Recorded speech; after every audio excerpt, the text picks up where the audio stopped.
Hello കൂട്ടുകാരെ, പത്തരമാറ്റ് സീരിയലിൻ്റെ ഒരു അടിപൊളി വിശേഷത്തിലേക്ക് എല്ലാ കൂട്ടുകാർക്കും സ്വാഗതം. നമ്മുടെ വീഡിയോ ഇഷ്ടപ്പെടുകയാണെങ്കിൽ ഒന്ന് ലൈക്ക് ചെയ്യണേ, അതുപോലെ തന്നെ ചാനൽ കൂടി ഒന്ന് സബ്സ്ക്രൈബ് ചെയ്യണേ. അങ്ങനെ മൂർത്തിസ് ജ്വല്ലറിയുടെ MD ആയിട്ടിരിക്കുന്ന ആദർശിനെ കരിവാരിത്തേക്കാൻ വേണ്ടിയിട്ട് അഭിയും ജലജയും അനാമികയും ജാനകിയൊക്കെ കൂടിയായിട്ട് ഒരു പ്ലാൻ ചെയ്യുകയാണ് കേട്ടോ. ആദർശാണ് കുഞ്ഞിൻ്റെ അച്ഛനെന്ന് സോഷ്യൽ മീഡിയാസിൽ അറിയിക്കുകയാണ് കേട്ടോ നമ്മുടെ അനാമിക. കുടുംബത്തിനൊത്തുള്ള ആരോ ഒരാൾ തന്നെയാണ് ഇങ്ങനൊരു കാര്യം ചെയ്തേക്കുന്നതെന്ന് മനസ്സിലാക്കിയ മുത്തശ്ശൻ എല്ലാവരെയും വിളിച്ചു നിർത്തി ചോദ്യം ചെയ്യുകയാണ് കേട്ടോ. അവസാനം അനാമികയാണ് ഇങ്ങനെ ഒരു കാര്യം ചെയ്തതെന്നുള്ള കാര്യം ജലജ തന്നെ ഒറ്റിക്കൊടുക്കുന്നുണ്ട്. ആ ഒരു വിശേഷത്തിലേക്കാണ് നമ്മൾ പോകുന്നത്. അങ്ങനെ ചാനലിൽ കൊടുത്ത വാർത്തയറിഞ്ഞ് ആകെപ്പാടെ ആദർശ് നയനും ഞെട്ടി വിറച്ചിരിക്കുകയാണ്. ഈ കാര്യങ്ങൾ വിളിച്ച് ആദർശ് മുത്തശ്ശനോട് പറയുകയാണ്. മുത്തശ്ശനാണെങ്കിലും ആകെപ്പാടെ കലിപ്പിലാണ് കേട്ടോ. അങ്ങനെ അനന്തപുരിയിൽ വളരെയധികം പ്രശ്നങ്ങൾ നടന്നുകൊണ്ടിരിക്കുകയാണ്. ആദർശും നയനയും അബിയും അങ്ങനെ എല്ലാവരും തന്നെ അനന്തപുരി തറവാട്ടിലോട്ട് എത്തുകയാണ് കേട്ടോ ഓഫീസിൽ നിന്ന്. ഈ ഒരു സമയത്ത് മുത്തശ്ശൻ എല്ലാവരോടായിട്ട് ചോദിക്കുന്നുണ്ട്, സത്യം പറയണം, ഈ ഒരു വിഷയം ആരാണ് ലീക്കാക്കിയെന്നൊക്കെ ചോദിക്കുകയാണ് കേട്ടോ. അപ്പോഴേക്കും അനാമിക അബിയും ഒക്കെ ഒന്നും മിണ്ടാതിരിക്കുകയാണ് കേട്ടോ. രണ്ടുപേരും ഈ ഒരു സംഭവത്തിൽ പങ്കാളികളുമാണ്. മുത്തശ്ശൻ പിന്നെയും പറയുന്നുണ്ട്, ആരാണെങ്കിലും സത്യം പറഞ്ഞോ, ഇതിന് പിന്നിൽ ആരാണോ പ്രവർത്തിച്ചത് അവർ ഈ തറവാട്ടിൽ തന്നെ പുറത്തു പോകേണ്ടി വരും എന്നൊക്കെ പറയുകയാണ് കേട്ടോ. ആ ഒരു സമയത്ത് നവ്യ ചോദിക്കുന്നുണ്ട്, അല്ല മുത്തശ്ശ, പറഞ്ഞാൽ എന്താ കുഴപ്പം? അത് പിന്നെ ഈ ഒരു വിവരം ലീക്കൗട്ട് ആയത് ഈ തറവാട്ടിൽ നിന്ന് തന്നെയാണെന്നുള്ളതിൽ എന്താ മുത്തശ്ശ ഇത്ര ഉറപ്പുള്ളത്? അനഘയ്ക്ക് ആദർശമായിട്ടുള്ള ബന്ധം അനഘയുടെ ബന്ധുക്കൾക്കൊക്കെ അറിയാമല്ലോ. അതുപോലെ തന്നെ ചന്തുമോളാണെങ്കിലും ഈ വീട്ടിൽ തന്നെയാണ് ഇപ്പോൾ ഉള്ളതും. അനഘയുടെ ബന്ധുക്കൾക്ക് എല്ലാവർക്കും തന്നെ അറിയാം അനഘയുടെ കുഞ്ഞിൻ്റെ അച്ഛൻ ആദർശാണെന്നുള്ളത്. അവർ വഴിയും ഇതൊക്കെ ലീക്കൗട്ട് ആകുമല്ലോ. പിന്നെ ഇത് പുറം ലോകം അറിഞ്ഞാൽ എന്താ മുത്തശ്ശ പ്രശ്നമുള്ളത് എന്നൊക്കെ ഇങ്ങനെ ചോദിക്കുന്നുണ്ട് കേട്ടോ. ഇത് കേൾക്കുമ്പോഴേക്കും മുത്തശ്ശന് നല്ല ദേഷ്യം വരുന്നുണ്ട്. മുത്തശ്ശൻ പറയുന്നുണ്ട്, മിണ്ടി പോകരുത്, നിനക്ക് വേണ്ടിയിട്ടാണ് ഇതെല്ലാം എല്ലാവരും സഹിക്കുന്നതെന്ന് പറയുകയാണ്.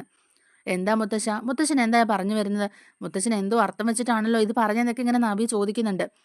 വേണ്ട, എന്നെ കൊണ്ട് നീ കൂടുതലൊന്നും പറയിപ്പിക്കേണ്ട, നിന്നോടല്ല ഞാൻ ചോദിക്കുന്നത്, നീ ഇതിൽ ഇടപെടണ്ട, നീ മിണ്ടാതെ അങ്ങോട്ടേക്ക് മാറി നിൽക്കുന്നൊക്കെ മുത്തശ്ശൻ പറയുന്നുണ്ട് കേട്ടോ നവ്യോട്. നവ്യ ഇത് കേൾക്കുമ്പോഴേക്കും തന്നെ മിണ്ടാതെ അപ്പുറത്തോട്ട് മാറി നിൽക്കുകയാണ്. ആ ഒരു സമയത്ത് തന്നെ അനാമികയും അതുപോലെ തന്നെ അബിയും ഒന്ന് പതറി നിൽക്കുകയാണ് കേട്ടോ. ആദർശ് പറയുന്നുണ്ട്, ഈ ഒരു സംഭവം പുറം ലോകം അറിഞ്ഞിട്ടുണ്ടെങ്കിൽ നമ്മുടെ തറവാടിന് മാത്രമല്ല നമ്മുടെ കമ്പനിക്കും അതൊരു കോട്ടം ഉണ്ടാക്കും. ഇത്രയും നാളും നമ്മുടെ കമ്പനിക്ക് ഉണ്ടായിരുന്ന സൽപ്പേര് മൊത്തം ഈ ഒരു പ്രശ്നത്തിലൂടെ ഇല്ലാതാവുകയല്ലേ ചെയ്യുന്നത്. അതെന്താ നിങ്ങൾ ആരും ചിന്തിക്കാത്തത്? ഓണമാണ് വരാൻ പോകുന്നത്. അതുപോലെ തന്നെ നമ്മുടെ കമ്പനിക്ക് റെക്കോർഡ് സെയിലും ഉണ്ടാവും. ഇത്രയും നാളും ആൾക്കാർ നമ്മുടെ കമ്പനിയിൽ അർപ്പിച്ചിരുന്ന ആ ഒരു വിശ്വാസവും ബഹുമാനവും ഒക്കെ എല്ലാം തകരാൻ പോകുന്നത് ഒറ്റ നിമിഷത്തിലല്ലേ. സോഷ്യൽ മീഡിയാസോ അല്ലെങ്കിൽ മഞ്ഞപത്രക്കാരോ ആരെങ്കിലും ആർക്കെങ്കിലും ഈ വിഷയത്തെപ്പറ്റി ഒരു സ്പാർക്ക് കിട്ടിയാലും മതി, പിന്നെ ഈ വിഷയം ആളിക്കത്തും എന്നൊക്കെ പറയുകയാണ്. നമ്മുടെ കുടുംബത്തിന്റെ അന്തസ്സും അഭിമാനവും അതുപോലെ തന്നെ നമ്മുടെ ജ്വല്ലറിയിലെ ബിസിനസ്സും എല്ലാം തകർന്നടിയെന്നൊക്കെ നമ്മുടെ ആദർശ് പറയുകയാണ് കേട്ടോ. മുത്തശ്ശൻ പറയുന്നുണ്ട്, ആരായാലും ഈ തെറ്റ് ഞാൻ ഒരിക്കലും ക്ഷമിക്കില്ല. ജലജ ചോദിക്കുന്നുണ്ട്, അതെന്താ അച്ഛാ അച്ഛൻ അങ്ങനെ പറയുന്നത്? ആദർശ് ഇത്രയും വലിയൊരു തെറ്റ് ചെയ്തിട്ട് അച്ഛൻ ക്ഷമിച്ചില്ലേ? പിന്നെയാണോ അച്ഛാ ഈ ഒരു തെറ്റ് ക്ഷമിക്കാൻ പാട്? ഒരു പെൺകുട്ടിയെ പറ്റിച്ച് അതിലൊരു കൊച്ചിനെ ഉണ്ടാക്കി ഇവനെ ആർക്കും ഒന്നും പറയാനില്ല. എല്ലാവരും അവൻ ചെയ്ത തെറ്റൊക്കെ കണ്ണടച്ചിട്ട് അവനെ ന്യായീകരിക്കുകയല്ലേ ചെയ്യുന്നത്. പിന്നെ ആരോ ഒരാൾ ഈ ഒരു വാർത്ത പുറത്തു വിട്ടതാണോ ഇപ്പൊ ഇത്ര വലിയ പ്രശ്നം എന്നൊക്കെ ചോദിക്കുകയാണ്. ഇത് കേൾക്കുമ്പോഴേക്കും മുത്തശ്ശന് നല്ല ദേഷ്യം വരികയാണ് കേട്ടോ. മുത്തശ്ശൻ ഉടനെ തന്നെ മുന്നോട്ട് വന്നിട്ട് ജലജയുടെ കാവിലിട്ട് ആഞ്ഞൊരു അടി കൊടുക്കുകയാണ്. മിണ്ടിപ്പോകരുത് നീ, നീ ഒറ്റ ഒരുത്തിയാണ് ഇതിനെല്ലാം കാരണക്കാരി എന്ന് പറയുന്നുണ്ട്. നിന്റെ സ്വഭാവം ശരിയായിരുന്നെങ്കിൽ നിന്റെ ഭർത്താവ് നിന്നെ വിട്ടിട്ട് പോവില്ലായിരുന്നു. അങ്ങനെ ആയിരുന്നെങ്കിൽ നിന്റെ മകനും ഇപ്പൊ പിഴച്ചു പോവില്ലായിരുന്നു എന്നൊക്കെ പറയുകയാണ് കേട്ടോ. ഇങ്ങനെ മുത്തശ്ശൻ ഭയങ്കര ദേഷ്യത്തോടെ തന്നെ ജലജയോട് പറയുകയാണ്. എല്ലാവരും ഇങ്ങനെ ഞെട്ടി നിൽക്കുകയാണ് കേട്ടോ. അപ്പോഴേക്കും ജലജ ഉടനെ പറയുന്നുണ്ട്, അത് പിന്നെ അച്ഛാ, ഞാൻ അങ്ങനെയല്ല ഉദ്ദേശിച്ചത് എന്നൊക്കെ ഇങ്ങനെ പറഞ്ഞു തുടങ്ങുമ്പോഴേക്കും തന്നെ മുത്തശ്ശൻ പറയുന്നുണ്ട്, മിണ്ടിപ്പോകരുത്, സത്യം പറഞ്ഞോ, ആരാ ഈ വാർത്ത മീഡിയാസിനെ അറിയിച്ചെന്നൊക്കെ ചോദിക്കുന്നുണ്ട് കേട്ടോ. ഉടനെ ആദർശ് പറയുന്നുണ്ട്, മുത്തശ്ശൻ ടെൻഷൻ അടിക്കണ്ട, ഞാൻ എന്തായാലും ഒന്ന് ആലോചിക്കട്ടെ എന്നൊക്കെ ഇങ്ങനെ പറയുന്നുണ്ട്. അപ്പോഴേക്കും മുത്തശ്ശൻ പറയുന്നുണ്ട്, ഇല്ല ആദർശേ, എനിക്കിത് അറിഞ്ഞേ പറ്റുള്ളൂ. അപ്പനപ്പൂപ്പന്മാരായിട്ട് തുടങ്ങിയ സ്ഥാപനമാണിത്. ഇന്ന് കാണുന്നത് പോലുള്ള ഇത്രയും വലിയൊരു സാമ്രാജ്യം കെട്ടിപ്പടുക്കാൻ ഞാൻ രാവും പകലും കിടന്ന് കഷ്ടപ്പെട്ടതാണ്. ഒരുപാട് ഞാൻ അതിനു വേണ്ടിയിട്ട് അധ്വാനിച്ചിട്ടുണ്ട്. എൻ്റെ അധ്വാനമാണ് ഇപ്പം മൂർത്തിസ് ജ്വല്ലറിയുടെ സൽപ്പേരും ആ ഒരു സ്റ്റാമ്പും. അത് ഞാൻ ഒരിക്കലും തകർത്ത് കളയാൻ സമ്മതിക്കില്ല എന്ന് പറയുകയാണ്. ഈ ഒരു ദുഷ്പേര് കാരണം എൻ്റെ കമ്പനിക്ക് ഒരു കോട്ടം സംഭവിച്ചിട്ടുണ്ടെങ്കിൽ ഞാൻ ഒറ്റ ഒരെണ്ണത്തിനെയും വെറുതെ വിടില്ല എന്ന് മുത്തശ്ശൻ ദേഷ്യപ്പെട്ട് പറയുകയാണ് കേട്ടോ. ഇത് കേൾക്കുമ്പോഴേക്കും അനാമികയ്ക്കാണെങ്കിലും നല്ല പേടിയാവുന്നുണ്ട് കേട്ടോ. കാരണം അനാമികയാണ് ഈ ഒരു ന്യൂസ് പുറത്തോട്ട് വിട്ടിരിക്കുന്നത്.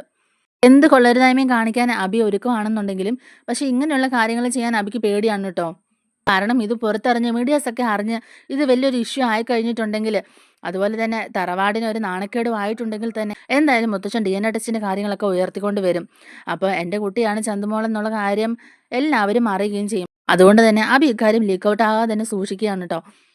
പക്ഷേങ്കിൽ ഇപ്പൊ ഇത് ആളി കത്തിക്കേണ്ടത് അനാമികയുടെ കൂടെ ആവശ്യമായതുകൊണ്ട് തന്നെ അനാമികയാണ് ഈ കാര്യം വിളിച്ച് ചാനലിൽ അറിയിച്ചത്. മുത്തശ്ശനാണെങ്കിലും സംശയം അബീനെ തന്നെയാണ് കേട്ടോ.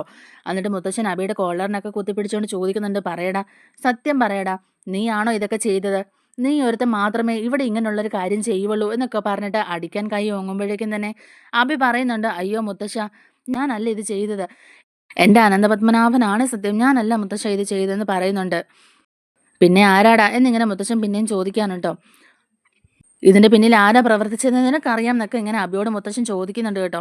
അപ്പോഴേക്കും അബി നോക്കുന്നത് നേരെ അനാമികയുടെ മുഖത്തേക്കാണ്. എല്ലാവരും അനാമികനെ ഇങ്ങനെ നോക്കുകയാണ് കേട്ടോ. അനാമിക ഉടനെ തലകുനിച്ചിങ്ങനെ നിൽക്കുകയാണ്. അങ്ങനെ അനാമികയ്ക്ക് ഇതിൽ എന്തോ ഒരു പങ്കുണ്ടെന്ന് മനസ്സിലാക്കിയ മുത്തശ്ശൻ അബിയെ വിട്ടിട്ട് നേരെ അനാമികയുടെ അടുത്തോട്ട് പോവുകയാണ് കേട്ടോ. അനാമിക തലകുനിച്ച് നിൽക്കുകയാണ്. നീയാണോ നീയാണോ ഈ കാര്യം വിളിച്ച് മിഡിയാസിനെ അറിയിച്ചെന്നൊക്കെ ചോദിക്കുന്നുണ്ട് കേട്ടോ. അനാമികയ്ക്കാണെങ്കിലും മുത്തശ്ശന്റെ മുഖത്തേക്ക് നോക്കുമ്പോഴേക്കും നല്ല പേടിയും ആകുന്നുണ്ട്. അവളൊന്നും മിണ്ടാതെ തലകുനിച്ചിങ്ങനെ നിൽക്കുകയാണ് കേട്ടോ. ഇത് കാണുമ്പോഴേക്കും മുത്തശ്ശന് ദേഷ്യം വരുന്നുണ്ട്.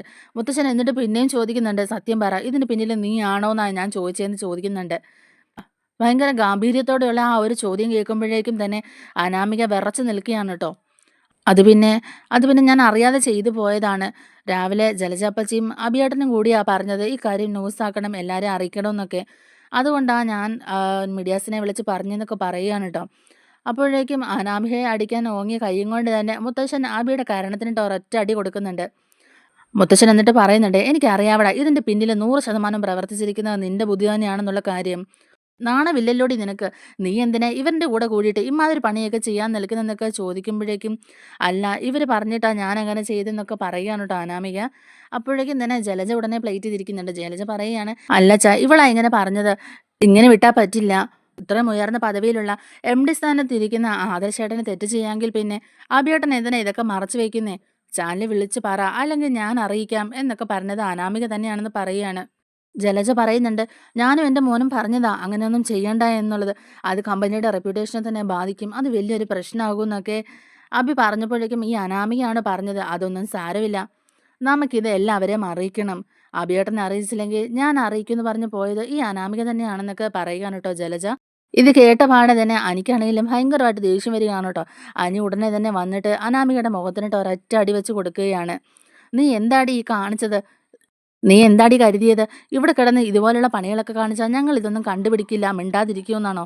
നീ ഞങ്ങളുടെ കമ്പനിയുടെ അഭിമാനമാണ് ഇല്ലാതാക്കാൻ നോക്കിയത്. കമ്പനിയെ എത്ര നാളത്തെ അധ്വാനം കൊണ്ടാണ് ഇന്ന് ഈ നിലയിലെത്തിയെന്നുള്ളത് നിനക്കറിയാവോടി? അത് മുത്തശ്ശന്റെ വേർപ്പാണ്, മുത്തശ്ശന്റെ അധ്വാനമാണ്. അത് വല്ലതും നിനക്കറിയാവോടി? ഈ കുടുംബത്തിലെ ആരും ഇന്ന് വരെ ഇങ്ങനെ ഒരു പ്രവൃത്തി ചെയ്തിട്ടില്ല. ഈ കുടുംബത്തിനെ സ്നേഹിക്കുന്ന ആരും തന്നെ ഇങ്ങനെ ഒരു പേരുദോഷം എന്തായാലും കേൾപ്പിക്കില്ല. പിന്നെ ആദർശേട്ടന്റെ ഭാഗത്ത് ഇങ്ങനെ ഒരു തെറ്റുണ്ടാകാൻ ഒരു ചാൻസും ഇല്ല. ആദർശേട്ടനെ ഞങ്ങൾക്ക് എല്ലാവർക്കും നല്ലോണം അറിയാം. ഈ ഒരു സംഭവം ഇതിന്റെ പിന്നിൽ ആദർശേട്ടനെ ആരെ ചതിച്ചാണെന്നുള്ള കാര്യത്തിൽ ഞങ്ങൾക്കെല്ലാം നല്ല ബോധ്യമുണ്ടെന്ന് പറയുകയാണ്. നീ ഉദ്ദേശിക്കുന്നത് വേറെയാണല്ലോ. നിന്റെ മനസ്സിലെ ഉദ്ദേശം എന്താണെന്നുള്ളതൊക്കെ ഞങ്ങൾക്ക് അറിയാവടി എന്നൊക്കെ ഇങ്ങനെ പറയുകയാണ്. അപ്പോഴേക്കും തന്നെ അജയൻ ചോദിക്കുന്നുണ്ട്, നിനക്ക് എന്തുമാത്രം ധൈര്യം ഉണ്ടെങ്കിൽ നീ ഇമാതിരി പണി ഇവിടെ നിന്നുകൊണ്ട് തന്നെ ചെയ്യും? ഈ കുടുംബത്തെ കരിവാരി തേക്കാൻ മാത്രം നീ വളർന്നോടി എന്നൊക്കെ ഇങ്ങനെ ചോദിക്കുകയാണ്. അങ്ങനെയാണെങ്കിൽ ഇനി ഒരു നിമിഷം നീ ഈ വീട്ടിൽ നിൽക്കേണ്ട ആവശ്യമില്ലെന്ന് പറയുകയാണ് കേട്ടോ. ഇതൊക്കെ കേൾക്കുമ്പോഴേക്കും അനാമികയ്ക്ക് ദേഷ്യം വന്നിട്ട് അനാമിക ഉടനെ തന്നെ പറയുന്നുണ്ട്, അല്ല ഞാൻ അങ്ങനെയൊന്നും ചിന്തിച്ചില്ല, അഭിയേട്ടൻ പറഞ്ഞപ്പോൾ ഞാനങ്ങനെ ചെയ്താണെന്നൊക്കെ പറയുകയാണ് കേട്ടോ. അപ്പോഴേക്കും തന്നെ അജയൻ പറയുന്നുണ്ട്, മിണ്ടിപ്പോരുത് നീ, നിന്റെ അഴിഞ്ഞാട്ടമൊക്കെ ഞാൻ കുറേ കാണുന്നുണ്ട്, എല്ലാം കണ്ടും കേട്ടും ഞാൻ ക്ഷമിച്ച് നിൽക്കുന്നതാണ്. അപ്പം നീ അങ്ങ് തലയിൽ കയറുവാണോ എന്നൊക്കെ ഇങ്ങനെ ചോദിക്കുമ്പോഴേക്കും അനാമിക ഒന്നും മിണ്ടാതെ തലകുനിച്ച് നിൽക്കുകയാണ് കേട്ടോ. അജയനുടനെ മുത്തച്ഛനോട് പറയുന്നുണ്ട്, അച്ഛാ ഇനി ഇവളെ ഇവിടെ നിർത്തുന്നതുകൊണ്ട് ഒരർത്ഥവുമില്ല, ഇപ്പം തന്നെ ഇവളുടെ അച്ഛനെയും അമ്മയും വിളിക്ക്, എന്നിട്ട് ഇവളെ പറഞ്ഞ് വീട്ടിൽ വിട്ടേക്കാം എന്നൊക്കെ ഇങ്ങനെ പറയുന്നുണ്ട്. ഇനി അനിയുമായിട്ട് ഇവക്ക് യാതൊരു ബന്ധവും വേണ്ടെന്നൊക്കെ പറയുകയാണ് കേട്ടോ. അപ്പോഴേക്കും തന്നെ മുത്തശ്ശൻ പറയുന്നുണ്ട്, നിൽക്കജയ, ധൃതി വെക്കണ്ട. അനാമികെ, സാരമില്ല, നീ എന്തായാലും ഇങ്ങനെ ഒരു തെറ്റ് ചെയ്തു, അതെന്തായാലും ഞങ്ങൾ ക്ഷമിച്ചു, നീ എന്തായാലും ഇപ്പം റൂമിലോട്ട് പൊക്കോ എന്നൊക്കെ പറഞ്ഞിട്ട് അനാമിക അവിടുന്ന് പറഞ്ഞു വിടുകയാണ് കേട്ടോ. ഉടനെ തന്നെ അനി ചോദിക്കുന്നുണ്ട്, എന്താ മുത്തശ്ശ ഇത്, എന്തിനാ അവളെ പറഞ്ഞു വിടുന്നത്? ഇങ്ങനെ ഒരു തെറ്റ് ചെയ്തവളെ വെറുതെ വിടാനാണോ മുത്തശ്ശൻ തീരുമാനിച്ചേക്കുന്നതെന്നൊക്കെ ചോദിക്കാണ് കേട്ടോ. അപ്പോഴേക്കും മുത്തശ്ശിയാണേലും അനിയോട് പറയുന്നുണ്ട്, അനിമോനെ നീ ഒന്ന് സമാധാനപ്പെട് എന്നിങ്ങനെ പറഞ്ഞിട്ട് അനാമികയോട് റൂമിലോട്ട് പൊക്കോളാൻ പറയുകയാണ് കേട്ടോ മുത്തശ്ശിയും. അപ്പോഴേക്കും തന്നെ നമ്മുടെ ജാനകി ആണെങ്കിലും അനിയോട് പറയുന്നുണ്ട്, നീ എന്തായാലും മോളെ തല്ലിയത് ഒട്ടും ശരിയായില്ല എന്ന് പറയുകയാണ് കേട്ടോ. അപ്പോഴേക്കും അനി തിരിച്ച് ചോദിക്കുന്നുണ്ട്, അപ്പോൾ അവൾ ചെയ്ത പ്രവർത്തി നല്ലതായിരുന്നു അല്ലേ അമ്മയെന്ന്. അപ്പോഴേക്കും തന്നെ മുത്തശ്ശിയാണേലും ജാനകിയോട് ചോദിക്കുന്നുണ്ട്, അവളെ തല്ലുന്നതിന് പകരമുണ്ടല്ലോ, ഇത് ഇവൾക്കിട്ട് വേണമായിരുന്നു ആദ്യം കൊടുക്കാനെന്ന് പറയുകയാണ് കേട്ടോ മുത്തശ്ശി. ഇത്രയും കാലം ഞാൻ എൻ്റെ മരുമക്കളോട് ആരോടും തന്നെ ഒരു ദേഷ്യത്തിനോ പ്രശ്നത്തിനോ ഒന്നും തന്നെ വന്നിട്ടില്ല. ഉണ്ടോ? ഇവിടെയെല്ലാം നിങ്ങളുടെ ഇഷ്ടപ്രകാരമായിരുന്നു. ഞാൻ നിങ്ങളെ ഭരിക്കാനോ നിങ്ങളുടെ എന്തെങ്കിലും കാര്യങ്ങൾക്ക് തടസ്സമായിട്ടോ ഞാൻ വന്നിട്ടില്ല. എല്ലാവരെയും ഒരേപോലെയാണ് ഞാൻ കണ്ടിട്ടുള്ളൂ എന്ന് ജാനകി പറയുന്നുണ്ട്. അത് പിന്നെ അല്ലമ്മേ, അനാമിക മോള് എന്നൊക്കെ ഇങ്ങനെ പറയുമ്പോഴേക്കും തന്നെ മുത്തശ്ശി പറയുന്നുണ്ട്, ജാനകി നീ ഇനി മിണ്ടരുത്. അവളുടെ അഴിഞ്ഞാട്ടവും അവളുടെ കാര്യങ്ങളും എല്ലാം ഞങ്ങളൊന്നും അറിയുന്നില്ലെന്നാണോ നീ വിചാരിച്ചത്? നീയാണ് പൊട്ടി. നിന്നെ അവൾ അങ്ങനെ ആക്കി വെച്ചിരിക്കുകയാണ്. അതുകൊണ്ട് ഒന്നും അറിയില്ലെങ്കിൽ മിണ്ടാതിരുന്നോണം. അത് ആവശ്യമില്ലാത്ത കാര്യങ്ങളിലൊന്നും തലയിടാൻ വരരുത്. നീയും എല്ലാ കാര്യങ്ങളൊക്കെ അറിഞ്ഞിട്ടും മിണ്ടാതിരിക്കുന്നതല്ലേന്ന്, ഇങ്ങനെ ഒരു സംഭവം ഇവിടെ നടന്ന നിന്റെയും കൂടെ അറിവോടെ അല്ലേ എന്നൊക്കെ ഇങ്ങനെ ചോദിക്കാൻ കേട്ടോ. അപ്പോഴേക്കും തന്നെ അജയൻ അങ്ങോട്ടേക്ക് വന്നിട്ട് ചോദിക്കുന്നുണ്ട്, ആണോടി നീയും ഇവരുടെ കൂട്ടത്തിൽ ചേർന്നാണോ ഇങ്ങനൊരു കാര്യം ചെയ്തെന്ന് ചോദിക്കാൻ കേട്ടോ. ഇത് കേൾക്കുമ്പോഴേക്കും ജാനകി മിണ്ടാതെ നിൽക്കുകയാണ്. അജയൻ ചോദിക്കുന്നുണ്ട്, സത്യം പറയാടേ, നീ ഇതെല്ലാം അറിഞ്ഞിരുന്നോ എന്നിങ്ങനെ ചോദിക്കുന്നുണ്ട്. ജാനകി പറയുന്നുണ്ട്, അത് പിന്നെ ഞാൻ അനാമികയും അഭിയും കൂടെ സംസാരിക്കുന്നുണ്ടായിരുന്നു ഇതുപോലെ കേസ് കൊടുക്കുന്ന കാര്യങ്ങളൊക്കെ. അപ്പോൾ പിന്നെ ഞാനും അതിനെ സപ്പോർട്ട് ചെയ്തതാണ്. അനാമിക മോള് ഇതുപോലെ ഇക്കാര്യം ചാനലിൽ അറിയിക്കാൻ പോവാന്നൊക്കെ പറഞ്ഞപ്പോൾ ഞാനും അതിന് ശരി വെച്ചു എന്ന് പറയുകയാണ് കേട്ടോ. അപ്പോൾ തന്നെ നമ്മുടെ ജാനകിയുടെ കരണത്തിട്ടും അജയൻ ഒരൊറ്റ അടി വെച്ച് കൊടുക്കുകയാണ് കേട്ടോ. ജാനകിക്കാണെങ്കിലും ഓർക്കാപ്പുറത്ത് കിട്ടിയ ഒരടിയായിരുന്നു. അതുകൊണ്ട് തന്നെ ജാനകിയുടെ കിള്ളി പോയി നിൽക്കുകയാണ് കേട്ടോ. അനിയാണെങ്കിലും ഒരക്ഷരം പോലും മിണ്ടാതെ ഇതൊക്കെ നോക്കി നിൽക്കുകയാണ് കേട്ടോ. കാരണം അമ്മയ്ക്ക് ആ ഒരു അടിയുടെ കുറവുണ്ടായിരുന്നു എന്നുള്ളത് എനിക്കും അറിയാം. അല്ലെങ്കിലും അനാമിക എന്ത് തെറ്റ് ചെയ്താലും അവളെ സപ്പോർട്ട് ചെയ്ത് അവളെ ന്യായീകരിച്ചിരിക്കുകയല്ലേ അമ്മ ചെയ്യുന്നത്. അതുകൊണ്ട് അമ്മയ്ക്ക് ഈ ഒരു അടിയുടെ ആവശ്യം ഉണ്ടായിരുന്നു എന്ന് തന്നെയാണ് കേട്ടോ അനിയും ചിന്തിക്കുന്നത്. ഈ കുടുംബത്തിന്റെ അന്തസ്സിനും അഭിമാനത്തിനും കോട്ടം തട്ടാൻ വേണ്ടിയിട്ട് തന്നെയല്ലേ അവൾ ഇങ്ങനെ ഒരു കാര്യം ചെയ്തത്. അതുകൊണ്ട് അമ്മ അവളെ പറഞ്ഞു തിരുത്തുന്നതിന് പകരം അവളെ സപ്പോർട്ട് ചെയ്യുകയല്ലേ ചെയ്തതെന്നൊക്കെ ഓർക്കുന്നുണ്ട്. അപ്പോഴേക്കും തന്നെ അജയൻ എന്നിട്ട് പറയുന്നുണ്ട്, നിങ്ങളെല്ലാവരും കൂടെ തകർക്കാൻ ശ്രമിച്ചതേ മൂർത്തീസ് ജ്വല്ലറിയുടെ റെപ്യൂട്ടേഷനാണ്. നാളെ ഇതുവരെ ഒരു കോട്ടവും സംഭവിക്കാതെ ശുദ്ധമായ സ്വർണം കൊടുത്ത് അച്ഛൻ പടുത്തുയർത്തിയ ഈ ഒരു സാമ്രാജ്യത്തെയാണ് നിങ്ങളെല്ലാവരും കൂടെ നശിപ്പിക്കാൻ നോക്കിയതെന്നൊക്കെ പറയുകയാണ് കേട്ടോ. അപ്പോഴേക്കും തന്നെ ജാനകി പറയുന്നുണ്ട്, അല്ല അജയേട്ടൻ എന്താ ഈ പറഞ്ഞു വരുന്നത്? ആദർശ് ഒരു തെറ്റ് ചെയ്തതിനല്ലേ എല്ലാവരും ചൂണ്ടിക്കാണിക്കാൻ ശ്രമിച്ചത്, അല്ലാതെ ഇല്ലാത്ത കഥയൊന്നും അല്ലല്ലോ ആരും ഇവിടെ പറഞ്ഞതെന്ന് ചോദിക്കുകയാണ്. ഈ കുടുംബത്തിലെ ആരെങ്കിലും ചെയ്തിട്ടുള്ള ഒരു തെറ്റാണോ ഇപ്പൊ ആദർശ് ചെയ്തു വെക്കുന്നത്? അല്ലല്ലോ. എന്നിട്ട് പോലും ആദർശിനെ ആരും വിമർശിക്കുന്നില്ല. എല്ലാവരും അവനെ ന്യായീകരിക്കുകയാണ് ചെയ്യുന്നത്. നമ്മുടെ മോൻ അനിയോ അല്ലെങ്കിൽ അഭിയോ ആണെന്നുണ്ടെങ്കിൽ നിങ്ങളെല്ലാവരും എന്തൊക്കെ പ്രശ്നങ്ങൾ ഉണ്ടാക്കിയേനെ. ഇനിയിപ്പോൾ ആർക്കും ഒന്നും പറയാനില്ലല്ലേ. എല്ലാവർക്കും ആ ഒരു കാര്യം നടന്നതായിട്ട് പോലും ഒരു ഭാവവും ഇല്ല. എനിക്കറിയാം നിങ്ങൾക്ക് എല്ലാവർക്കും ഇപ്പം ആദർശിനെയും കുഞ്ഞിനെയൊക്കെ സ്വീകരിച്ചു എന്നുള്ള കാര്യം. അതെന്താ അങ്ങനെ? ആദർശിന്റെ സ്ഥാനത്ത് അഭിയാണ് ഇങ്ങനെ ഒരു തെറ്റ് ചെയ്തെന്നുണ്ടെങ്കിൽ അഭിക്ക് മാപ്പ് കൊടുക്കുമായിരുന്നോ എന്നിങ്ങനെ ചോദിക്കാൻ കേട്ടോ. ഇവിടെ എല്ലാം ഇങ്ങനെ തന്നെയാണെന്നൊക്കെ ഇങ്ങനെ ജാനകി പറയുമ്പോഴേക്കും, അല്ലെങ്കിലും ഈ വീട്ടിലെ എല്ലാം ഇങ്ങനെയാണല്ലോ എന്നൊക്കെ ഇങ്ങനെ പറയുമ്പോഴേക്കും തന്നെ അത് കേട്ടോണ്ടിരിക്കുന്ന നമ്മുടെ മുത്തശ്ശനും മുത്തശ്ശിക്കും ആദർശനും നയനയ്ക്കും അതുപോലെ തന്നെ ജയനും അജയനും ദേവയാനിക്കും ഒക്കെ ദേഷ്യം വരികയാണ് കേട്ടോ. അവരാരും ഒന്നും മിണ്ടാതെ ഇങ്ങനെ നിൽക്കുകയാണ്. ഉടനെ തന്നെ നവ്യ പറയുന്നുണ്ട്, ഇവിടെ അങ്ങനെ ചെറിയമ്മേ, ഇവിടുത്തെ നിയമങ്ങളൊക്കെ ഇപ്പം അങ്ങനെ തന്നെയാ. പലർക്കും ഇവിടെ പല നിയമമാ. ചെറിയമ്മയ്ക്കും അനാമയ്ക്കും എനിക്കും അഭിയേട്ടനും ഒക്കെ പല നിയമങ്ങളാ. ആദർശേട്ടനും അയാളുടെ ഭാര്യയ്ക്കും ഒക്കെ ഇവിടെ മറ്റൊരു നിയമമാ. അവരെന്ത് ചെയ്താലും ഇവിടെ ആരും ഒന്നും ചോദിക്കത്തുമില്ല പറയത്തുമില്ല. നമ്മൾ ചെയ്താൽ മാത്രമേ ഉള്ളൂ എല്ലാവർക്കും കുറ്റം എന്നൊക്കെ ഇങ്ങനെ പറയുമ്പോഴേക്കും തന്നെ അജയൻ പറയുന്നുണ്ട്, നവ്യേ നീ ഒരു കാര്യം മനസ്സിലാക്കിക്കോ, ഞങ്ങളെല്ലാവരും പലതും ക്ഷമിക്കുന്നുണ്ട്. അതെല്ലാം നിനക്കും നിന്റെ കുഞ്ഞിനും കൂടെ വേണ്ടിയിട്ടാണ്. അതെല്ലാം ഞങ്ങളുടെ വായിൽ നിന്ന് കേൾക്കാൻ നീ നിൽക്കരുത്. മര്യാദയ്ക്ക് നീ കയറി പൊക്കോ എന്നൊക്കെ പറഞ്ഞ് ദേഷ്യപ്പെടുകയാണ് കേട്ടോ അജയൻ. എന്നിട്ട് പറയുന്നുണ്ട്, ഇനിയെങ്ങാനും ആ ഒരു വാർത്ത ലീക്കായിട്ടുണ്ടെങ്കിൽ എൻ്റെ മരുമോളുണ്ടല്ലോ അനാമിക, അവളുടെ കാര്യം പോക്കാ, നീ ആലോചിച്ചോ. തന്നെ അഭിയോടും അനാമികയോടുമായിട്ട് ഞാൻ പറയുകയാണ്, ഇനി മേലാൽ ഇതുപോലുള്ള കാര്യങ്ങളൊക്കെ ചെയ്തിട്ടുണ്ടെങ്കിലുണ്ടല്ലോ രണ്ടും പിന്നെ പടിക്ക് പുറത്താന്നൊക്കെ പറയുകയാണ് കേട്ടോ. അഭിക്കാണെങ്കിലും അജയൻ്റെ ഈ വാക്കുകൾ കേൾക്കുമ്പോഴേക്കും പെട്ടെന്നൊരു ഷോക്കാകുകയാണ് കേട്ടോ. എല്ലാവരും എന്തോ അർത്ഥം വെച്ച് സംസാരിക്കുകയാണല്ലോ എന്നൊക്കെ ഇങ്ങനെ ഉള്ള രീതിയിൽ നമ്മുടെ അഭി ചിന്തിക്കുകയാണ് കേട്ടോ. ജലജ ഉടനെ മനസ്സിൽ ചിന്തിക്കുകയാണ്, ഈ വാർത്തയെങ്ങാനും ഒന്ന് ലീക്ക് ഔട്ട് ആയിരുന്നെങ്കിൽ ഈ ജ്വല്ലറിയൊക്കെ അടച്ചു പൂട്ടി എല്ലാവരും വീട്ടിൽ ഇരിക്കേണ്ടി വന്നേനെ. ഒരു കുട്ടി പോലും മുറ്റത്തിറങ്ങേണ്ടി വരത്തില്ല. അമ്മാതിരി നാണക്കേടാവും എന്നൊക്കെ ഇങ്ങനെ ചിന്തിക്കാൻ കേട്ടോ. അപ്പോഴേക്കും തന്നെ ജാനകിയും നവിയും ജലജയും ഒക്കെ കൂടെ അകത്തോട്ട് കയറി പോവുകയാണ് കേട്ടോ. അനി മുത്തശ്ശിയോട് ചെന്നിട്ട് ചോദിക്കുന്നുണ്ട്, എന്താ മുത്തശ്ശി അവളെ വെറുതെ വിട്ടത്? അവളല്ലേ ഇന്ന് ഈ പ്രശ്നങ്ങളെല്ലാം ഉണ്ടാക്കിയത്. അവളെ അങ്ങനെ വെറുതെ വിട്ടത് ഒട്ടും ശരിയായില്ല. അവൾക്ക് നല്ല ശിക്ഷ തന്നെ കൊടുക്കണമായിരുന്നു എന്നൊക്കെ ഇങ്ങനെ പറയുകയാണ് കേട്ടോ. പുറത്താക്കാൻ പറ്റിയ നല്ലൊരു സാഹചര്യമായിരുന്നു ഇത്. അവളുടെ അച്ഛനും അമ്മയും വിളിപ്പിച്ച് മോള് ചെയ്ത കുറ്റങ്ങളൊക്കെ എണ്ണി പറഞ്ഞ് അവളെ പുറത്താക്കാമായിരുന്നു എന്നൊക്കെ ഇങ്ങനെ പറയുകയാണ് കേട്ടോ. അപ്പോഴേക്കും മുത്തശ്ശി പറയുന്നുണ്ട്, നിനക്ക് അക്കാര്യത്തിൽ സന്തോഷമുണ്ടെന്നൊക്കെ ഉള്ളത് എനിക്കറിയാം. കാരണം ആ പേരും പറഞ്ഞ് നീ അവളെ ഒഴിവാക്കിയിട്ട് നന്ദുവിനെ ഇങ്ങോട്ടേക്ക് കൊണ്ടുവരാനല്ലേ നിന്റെ പ്ലാൻ എന്ന് ചോദിക്കാൻ കേട്ടോ. അപ്പോഴേക്കും അനി പറയുന്നുണ്ട്, മുത്തശ്ശി ഞാൻ അങ്ങനെയല്ല ഉദ്ദേശിച്ചത്. ഇത്രയും വലിയൊരു തെറ്റ് ചെയ്തവളെ ഇനിയും ഇവിടെ കിടത്തി പറപ്പിക്കണമെന്നാണോ മുത്തശ്ശി പറയുന്നതെന്നൊക്കെ ഇങ്ങനെ ചോദിക്കാൻ കേട്ടോ. പൊറുക്കാൻ പറ്റാത്ത തെറ്റ് ചെയ്തിട്ട് പോലും അബിയെ എല്ലാം ക്ഷമിച്ചും സഹിച്ചും ഇവിടെ നിർത്തിയേക്കുന്നത് എന്തിനാ നിനക്കറിയില്ലേന്ന് ഇങ്ങനെ ചോദിക്കാണ് ട്ടോ. അപ്പൊ അനി പറയുന്നുണ്ട്, "നമ്മുടെ കുടുംബം, നമ്മുടെ കുടുംബത്തിന്റെ സൽപ്പേര്, അതുപോലെ തന്നെ നമ്മുടെ കമ്പനിയുടെ റെപ്യൂട്ടേഷൻ, ഇതിനൊന്നും ഒരു കോട്ടം സംഭവിക്കാതിരിക്കാൻ വേണ്ടിയിട്ടാണ് ഇന്ന് അബിയേട്ടനെ ഇവിടെ നിർത്തിയേക്കുന്നത്" എന്നൊക്കെ ഇങ്ങനെ നമ്മുടെ അനി പറയാണ് ട്ടോ. അപ്പോഴേക്കും മുത്തശ്ശി പറയുന്നുണ്ട്, "ഇവിടെയും അത് തന്നെയാണ് മോനെ. ഈ കാരണം കൊണ്ട് തന്നെയാണ് അനാമികനെ ഇവിടെ നിർത്തിയേക്കുന്നത്. ഇപ്പം നമ്മൾ വഴക്കുണ്ടാക്കി ബഹളം വെച്ച് അവളെ ഇവിടുന്ന് പറഞ്ഞു വിട്ടാലുണ്ടല്ലോ, അവൾ ആ ദേഷ്യത്തിൽ പോയിട്ട് ഈ വാർത്തയ്ക്കെല്ലാം ഒന്നും കൂടെ പൊടിപ്പും തൊന്നലും വെച്ച് ന്യൂസാക്കും. പിന്നെ നമുക്കൊന്നും പുറത്തിറങ്ങി നടക്കാൻ പറ്റില്ല. അവളിപ്പോൾ തൽക്കാലം അകത്തോട്ട് കയറി പോയിരിക്കുകയല്ലേ, അതുകൊണ്ട് കുഴപ്പമില്ല. ഒന്ന് പേടിപ്പിച്ച് നിർത്തിയാൽ മതി. കാര്യങ്ങളൊക്കെ ലീക്ക് ഔട്ട് ആകാതിരിക്കാനായിട്ട് മുത്തശ്ശൻ വേണ്ട കാര്യങ്ങളൊക്കെ ചെയ്തിട്ടുണ്ട്. ഈ വിവരങ്ങളൊക്കെ പുറത്തറിഞ്ഞിട്ടുണ്ടെങ്കിൽ നമ്മളെ എതിർത്ത് നിൽക്കുന്നവർക്കൊക്കെ വലിയൊരു സന്തോഷമാകും. അവരതുകൊണ്ട് ഉദ്ദേശിക്കുന്നത് നമ്മുടെ കുടുംബത്തിന് കരിവാരി തേക്കാൻ വേണ്ടിയിട്ടല്ലേ. ഇപ്പം ഈ ഒരു സംഭവത്തിന്റെ പേരിൽ അവളെ പറഞ്ഞ് വീട്ടിൽ വിട്ടിട്ടുണ്ടെങ്കിൽ അവൾ ഉറപ്പായും നമുക്കെതിരെ തന്നെ അവൾ ഈ കാര്യങ്ങളൊക്കെ എല്ലാവരോടും വിളിച്ച് പറയും.